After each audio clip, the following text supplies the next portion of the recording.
this is a tough fight for Bill, a very tough fight. You know, I use the expression a lot. You know, Martin's not coming here to make up the numbers. Martin's coming to seize an opportunity.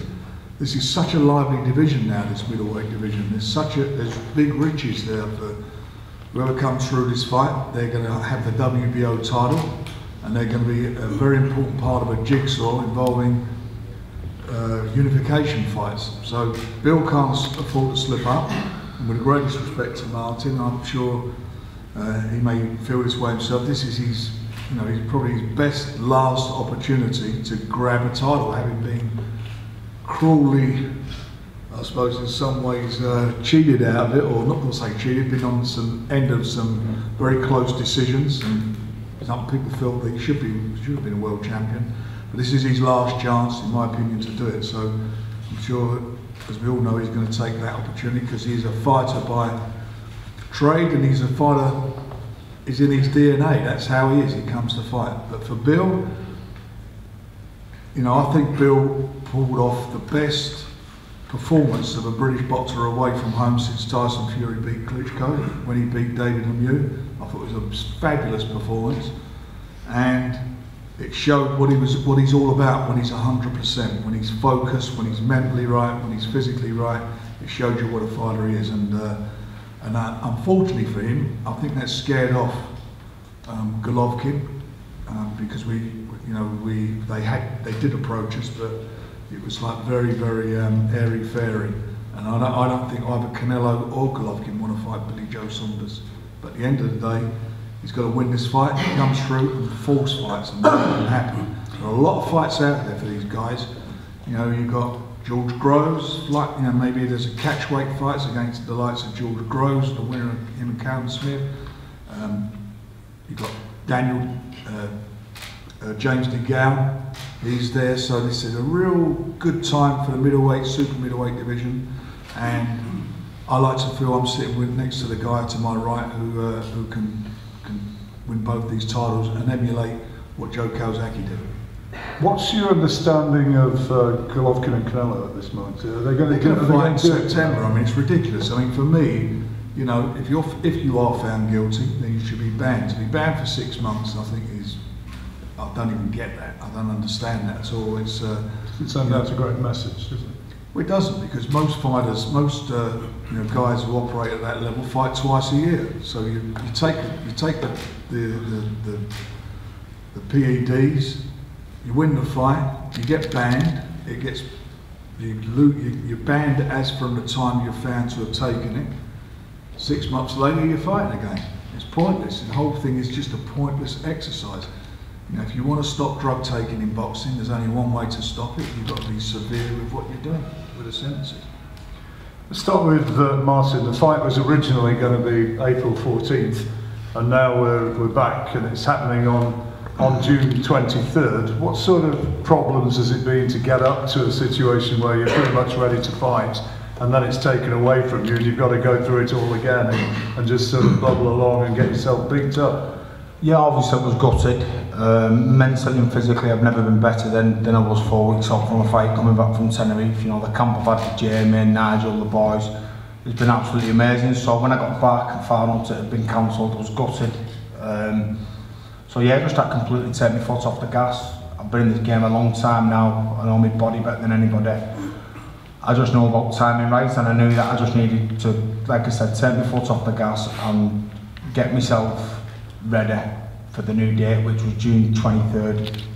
I was umming and ahhing about that, whether the fight was going to happen, if I'm honest. But now we're here, so yeah, I've got 9 weeks now. You know, I need a good 7 weeks, but I've got 9 weeks now to get myself ready and become world champion on June 23rd. You know, with all due respect, Frank, you know, you're going on. I mean, I know you've not been my promoter for a long time. You've been Billy's throughout his career, but I'm your fighter now. You know, and yeah, you're just going on about how Billy's doing this, Billy's doing that, Billy fighting Canelo or George Groves or Golovkin. Do you know what I mean? I'm fed up of hearing it. I'm June 23rd. This is my time, and I will become world champion. 1,000,000%. I'm confident everything happens for a reason. It's got me in this position here now to finally become world champion. Are you genuinely angry, Martin, that the talk goes on? Listen, I know the sport of boxing, you know, I know the way it is, you know, I understand the game, you know, the politics of the game. But yeah, I am, you know what I mean? You do get overlooked a bit, and I understand that. But I've been alright about it up until like coming here and just again, no disrespect, Frank, but just hearing you just go on about it all the time. You just do me head in a bit, to be honest with you. Frank, just focus on. You're gonna have to be quiet, Frank. Stop mentioning it now. Let's just focus on this fight first. I don't want to be disrespectful to you, but you know the fact is, those two guys are the big names. That's where the money is, and that's what we're literally. Bill's been with me from day one, and he turned pro with me. We've been through thick and thin. And you know, at the end of the day, you want to win it. You've got the opportunity. You're in the ring. You two guys in the ring. The best man's going to win on the night. That's what this is all about. I don't overlook you. I think you, as I said just now, I think you're a quality operator, a quality bloke, a quality fighter. But you know, it is what it is. You're going to do it. You do it on the 23rd, and you'll do it on merit. There's no doubt about that. But you know, Bill's. I can't help my allegiances to Bill. I mean, I understand that, but it's just obviously it's a little bit frustrating. It is man in his press conference, and I just wanted to just let you know. I do rate Bill as a fighter. I do. I think he's a quality fighter. You know, I've got respect for him. You know, just the other day, me little lad set up his Instagram account, just going, just chatting here. But Billy followed him. You know, thought it was a nice thing to do. Followed me little lad. I have got respect for Billy. You know, he's a good lad, but you know, he stands in the way of me finally becoming world champion and getting them big money fights, and I want them fights as well. I want the fight as well. And if you win, you'll get them. There's no doubt about it. You know, it's a bit like, you know, you're two. I know you're friends. I know you. That happens in boxing, and you're two decent guys, and I know that. On the night, all that will be put aside, and we're going to get I know we're going to get a war. There's no doubt about that. It's a bit like the weekend. You know, we had Cole Frampton in with Danair. You know, if in fact they weren't having a fight, I think they'd have moved in together. They were just such, you know, nice guys to each other. It was a joy to see. But come fight night is what it is, and that's where your opportunity is. That's what boxing's about. Your opportunity on the night is to go and grab that title. Bill's opportunity is to defend his title, come away with it, and better your lives. That's what it's about. You know, my job is to deliver those opportunities, and I've delivered them. And at the end of the day, you're both passionate about your belief about yourself. You're passionate about what you can do. The best man will win. The best man will win on the night. Listen, first of all, I just want to say, you know, people bang on about my last performance and. You know, this fight, Canelo, Golovkin, there's only one person who can lose this fight, and that's me, if I overlook Martin. Martin's a good fighter, but the way I look at things, and the same as what I said about, you know, David Lemieux, Eubank, all of them who I've beat before. If I can't beat these fighters, then I'm not the man who I think I am. I shouldn't be in there with Golovkin or Canelo.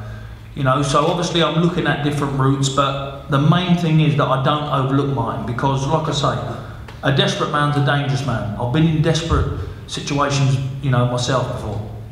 And, you know, probably not as desperate as what Martin is at the minute. So he's a very, very dangerous man. Like I say, I respect him as a fighter, but I believe that, you know, I'm a level above. And, you know, the only way to show that, well, to prove that, shall I say, is show it. Like I say, I've got respect for Martin. He's a good family man. I'll give him my word, I'll give him this opportunity, to be honest with you. I told him, and I will definitely fulfil that out. And hopefully, you know, once I take care of business on the 23rd, then we'll see who's up for it. We'll see what super middleweights and middleweights want it then. But at the minute, I'm solely concentrated on Martin Murray. At this stage, how much would actually winning the title mean to you, Martin? Getting the belt, is that more important than money? Yeah, definitely. Yeah, you know, there's. I'm from a town called St Helens. It's a well-known boxing town. There's never been a world champion from St Helens, so you know I want to create a bit of legacy for myself as being the first world champion from St Helens. But it's you know, obviously there's that part of it, but obviously, of course, it's the money part. I'm in this sport solely for my family, solely to provide a living for myself, my wife and my kids, and that is it. And so obviously, of course, it's about the money. I know that by winning this fight, it goes on to big money fights which I've never really had. I've never really been in big money fights. I've had a couple of decent money fights, but nothing big. And I think and I said this in the last press conference, where I've suffered is I've never had a promoter from scratch, from day one, that I've gone all the way through with, that's built me and built me up into these big money fights. I've gone here, there and everywhere to what suited me, but don't forget, when I started, I'd just got out of jail. You know, I'd managed to get my amateur career back on track, and then I started on the small hall shows. You know, I started at Robin Park in Wigan, a little small venue. I started there, no TV shows on shite money. That's where I started, and I've got myself here now through my own work ethic, the way I work, the way I think, and you know, I'm like I said, even though I've not had big money fights, there is now a possibility and a chance for me to get them big money fights, which I crave, to look after myself and my family. And the only person who's stopping them from me is Billy Joe, who I rate very highly, and I've done a lot of interviews with everybody here before this press conference. I cannot tell you how much I rate this man. You know, I've said about how tough the fight's going to be on June 23rd. It is going to be extremely tough. What Billy brings is something that I've never dealt with. Similar when I fought Martinez, fair enough, a slick southpaw, but I think Billy brings something that little bit more special, his own take in it. So I know him for a big fight, and like I said, I've got a lot of respect for him, but the respect was out the window on June 23rd, and Billy is standing in my way of becoming world champion and the big money fight. I'm not going to let that slip for nothing. Jamie, you're here as well, training Martin Murray. You got a strategy for this one? Well, I hope so. That's my job. But yeah, I mean, as Martin just said there, Billy Joe's a phenomenal fighter. I think he's right in what he says about the Sergio Martinez comparison, where he's got a few more strings to his bow. I think he's more awkward, he's more elusive. So he knows he's going to have to be at his absolute best, but there's a lot of different aspects to boxing other than just skill set. You know, if it purely went on just skill set, then I feel Billy Joe would win, because you know he's got a lot more skill. He's slicker.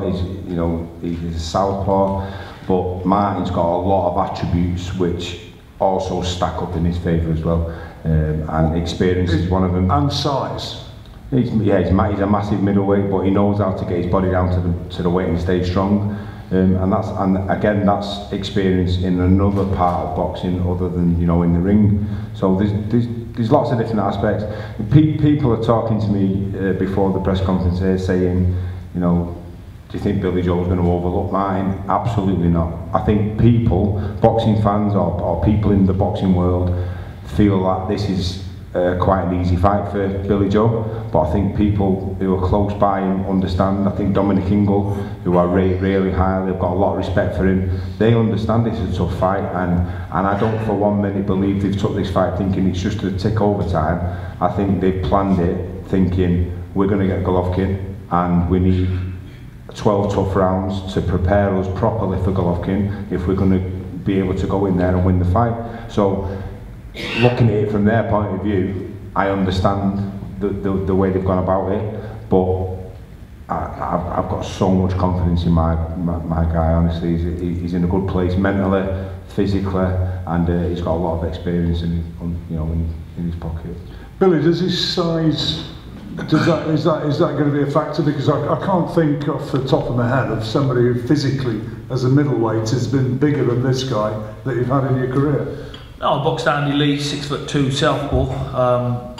I think that sometimes you get these fighters who come, they make the weight wrong, get down. I think that can play a big factor in any fight. Martin ain't made the 11 stone 6 for a bit now. I can imagine he struggles at it, same as anybody. I struggle at 11.6. You know, if you don't struggle at your weight, you know, you're in the wrong category. But you know, I think Martin brings that block with him as well. You know, that you know, common sense, they're going to go with the bullying tactic. You know, I've boxed them all my life. You know, Martin's got a little bit of range on there, probably a little bit more reach than me. So, you know, I'm sure, like I say, look, I'm not going to sit here and try to say what game plan they're coming out with, but size don't matter. When you've got skill and you've got the will to win, the main thing is that will to win is that's all you need. And I don't know what it's like to get beaten. I don't want to know. You know, some people, when they reach their limits, when they've been beaten, they know their limits deep down. They know, you know, I can't dig no more. I've been outgunned here. I don't know that yet. So, you know, if I do get dragged in the trenches with him, then we'll see. We'll see if I got that. We'll see how deep I can dig. But you know, in my own heart, in my own head, I know I can, you know, dig as deep as I need to go. But like I say, I got to take my hat off to Martin. But like I say, I'll repeat what he said. Respect will go out that window on the 23rd of June because what's at stake? You know, I've got kids, I've got family. I want to move on to bigger and better, the same as he do. And most of all, I'm chasing the big fights. You know, literally now I'm chasing them. They're not coming to me now, so I have to chase them. I put myself in position for big fights to come. And the reason why I took Martin Murray is because not to stay active and to, you know, have a warm up and, you know, tick over, is because I need someone to get up to train for.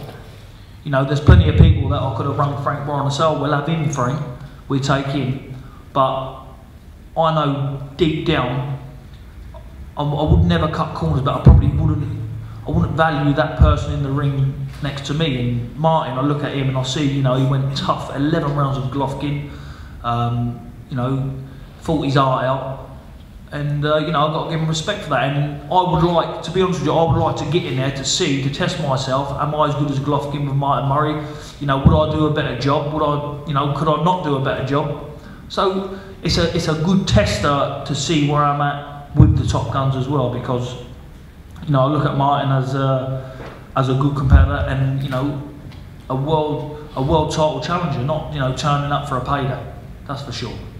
Can I ask you both, perhaps Martin first, we heard what Frank thought about this ban as such, which really turned out to be not much of a ban, which was given to Sal Alvarez. What are your thoughts on the fact that he's been done twice now for performance enhancing drugs, which can be used as a masking agent, I understand, and yet he's back in the ring so quickly? What do you think of that? Like everybody else thinks it's a load of bollocks, isn't it?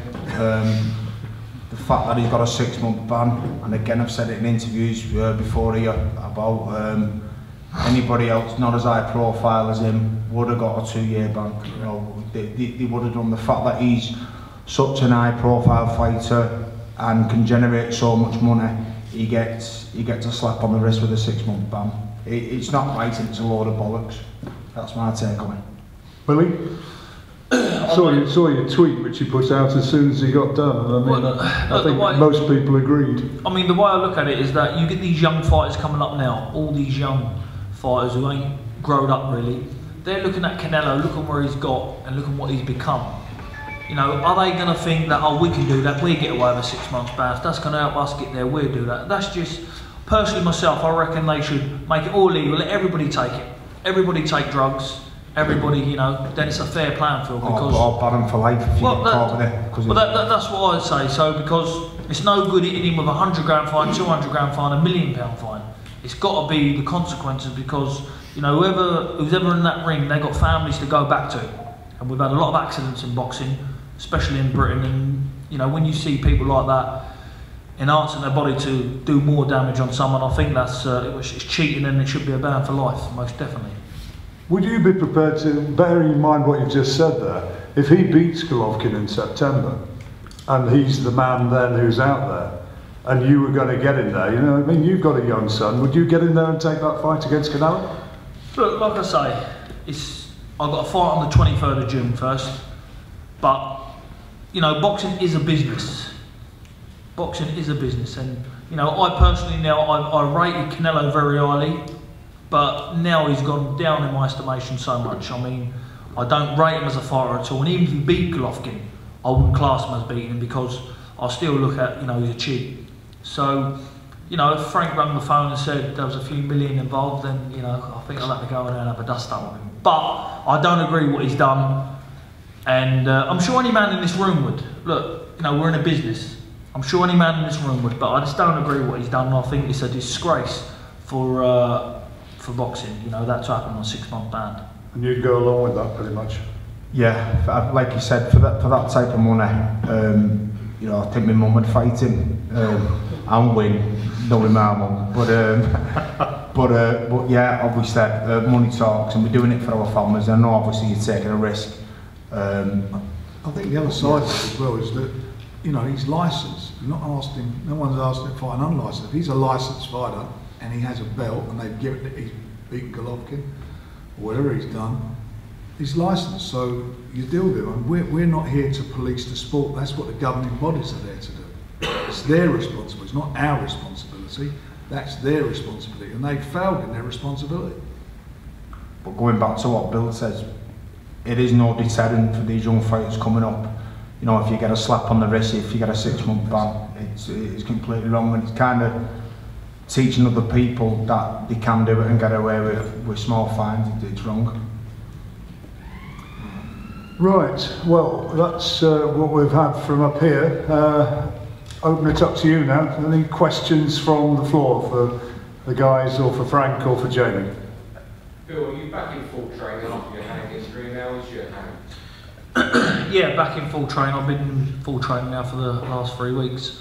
You know, I've been having physio on it. It's lovely. Like I say, if I was looking at Murray as, you know, oh, I could get away with it, I'd probably got an injection and went in there, you know, cortisone or so. But I can't afford at this stage of my career to slip up. I've got to get in that ring at 110% every single time, because, you know, I've got in the ring from my own form previously 70s, 80%. So that, you know, I have to be 100%. But yes, I'm back using it, back punching, and we're all on course.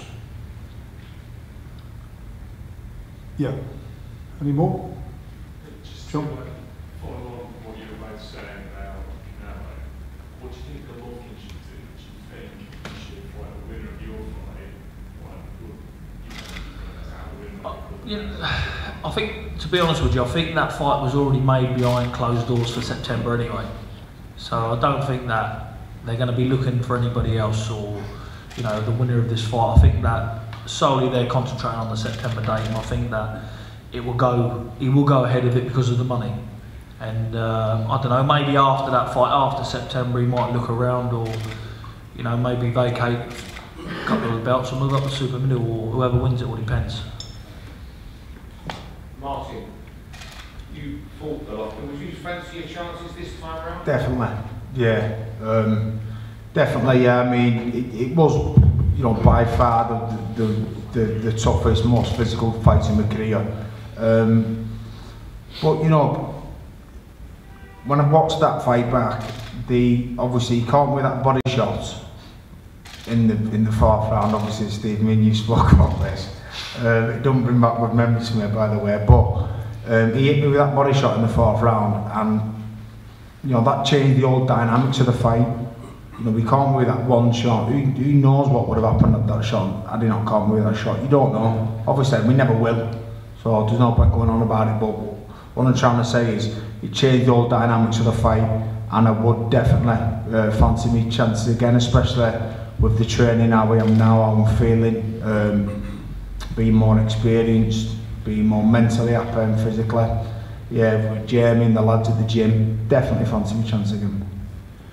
Billy, what type of a fight can you expect from Martin Murray? Like I said it earlier on, I think that, you know, Martin has to push the pace, he has to come. I mean, personally myself, without blowing smoke, I think that anybody, if I'm standing with boxing, you know, punch for punch, standing off thinking, I think that it would take a very, very clever fighter to outthink me.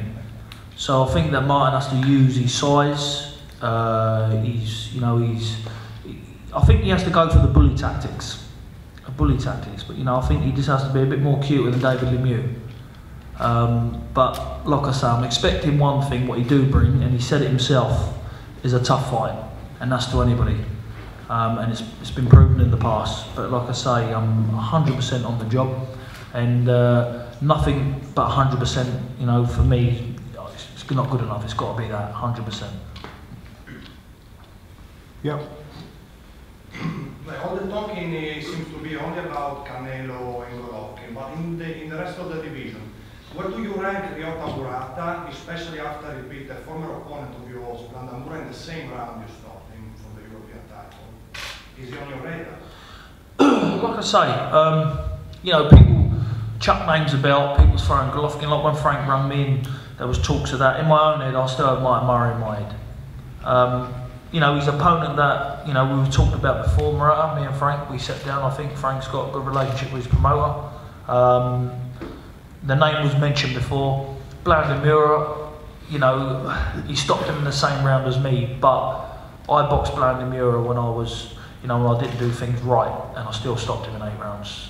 I think that Murata's a good fighter, but very predictable, very readable, and I think that, to be honest with you, I'll have a lot of fun in the ring with him, because I think it'd be the same sort of fight as my last meeting him. He's strong, he's got a good amateur background, he's got a good following. I think there was reports saying 17 million tuned in to watch him, which is obviously a lot of numbers, if that's right, what I read somewhere. You know, so most definitely, I wouldn't say no to it. Martin, you've been in world title fights before. What type of approach are you going to bring to this world title fight against Billy Joe Saunders? To be honest with you, I've always had the same approach. Just give it me all. It's all I've ever done. But experience-wise, I'm obviously more experienced than I've ever been. I know my own body better than I've ever known it. The Groves fight was a big learning curve for me, because I went in that fight completely shocked, completely overdone it. And I learned then that I need to listen to my body, not just train for the sake of it. But I've got a great coach at the side of me here. You know, I've got a lot of let people know that I do go and see Oliver once a week. You know, I think Oliver's tactics when I fought Martinez were bang on. I go and work on the tactics with Oliver once a week and do train with him. But I'm in the gym with Jamie here at the side of me. The gym's absolutely buzzing. Obviously the lads at the weekend, Carl boxed another level, you know, absolutely unbelievable performance by him. Same with Tommy Coyle, Stevie Ward got a good win. The gym's buzzing. We are buzzing. You know, we've got this fight to look forward to. Rocky Fielding's looking at a big fight. You know, an happy fight is a good fight, and that's where I am now. You know, I'm listening to my body. I'm listening to the man beside me, and I'm enjoying training again, which for a few years I wasn't. And like I said, an happy fight is a dangerous fight, and that's where I am now. People? Yep. Bill, after months of tormenting him, how does it feel that David Lemieux has now blocked you on Twitter? I think that, to be honest with you, I'm on Twitter now, and I get a bit bored. He blocked me on Twitter, I'll give him that much stick. Look, he keeps, listen, when I'm bored, I just lay there, I write, and he writes back. So the more he bites, the more. Listen, that's the reason why I don't mind mine, because he's been round the block. You know, he's seen it all before. I'll be wasting my breath. I'm very good at judging character, and I knew that David would bite. And, you know, in the press conferences, everything else, I knew what to say to trigger something off in his mind, and it did. But he's blocked me now, so there's no more David Lemieux. Who else has blocked you on Twitter? What? What other fighters have blocked you on Twitter? Amir Khan, he blocked me on Twitter as well. I personally think that, like I say, I only said that Cal Brooker beat him, and to me it just shows what a little coward he is, or a little fraggle he is, to block me on Twitter over that. Do you know what I'm saying? I blocked him. After all I said, I'll give my opinion on the fight. I'm sure you've got your opinion here. Someone think Martin beat me. I'm not going to block you on Twitter. Do you know what I mean? I mean, it's just stupid to do, very childish. And Cal Brook would knock him out cold, I reckon, just for the record.